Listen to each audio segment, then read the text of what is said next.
spam at the end. The witch hog witch is really only good for this,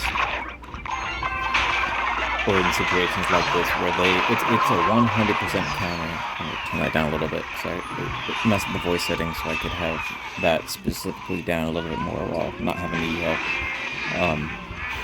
But it's a 100% counter to skeletons, and it's a 4-cost card, meaning that it's an equal trade if it's a 1-to-1 for Fireball, let's say.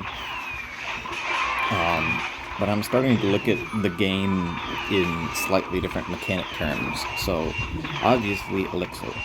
But there is a concept in Elixir conservation where you are specifically not using Elixir when you say could have, because maybe even if you're burning Elixir, maybe waiting that half second might be able to skip a log or, what have you. And at the end here, he just kind of gets got. But I'm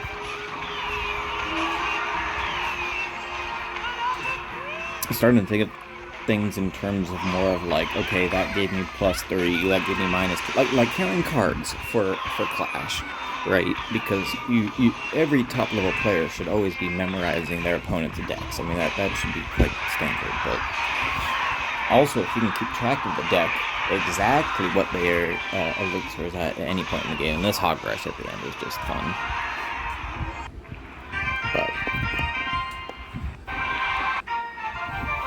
if there could be some sort of thing in that realm, and I want to keep this one to a short, so we'll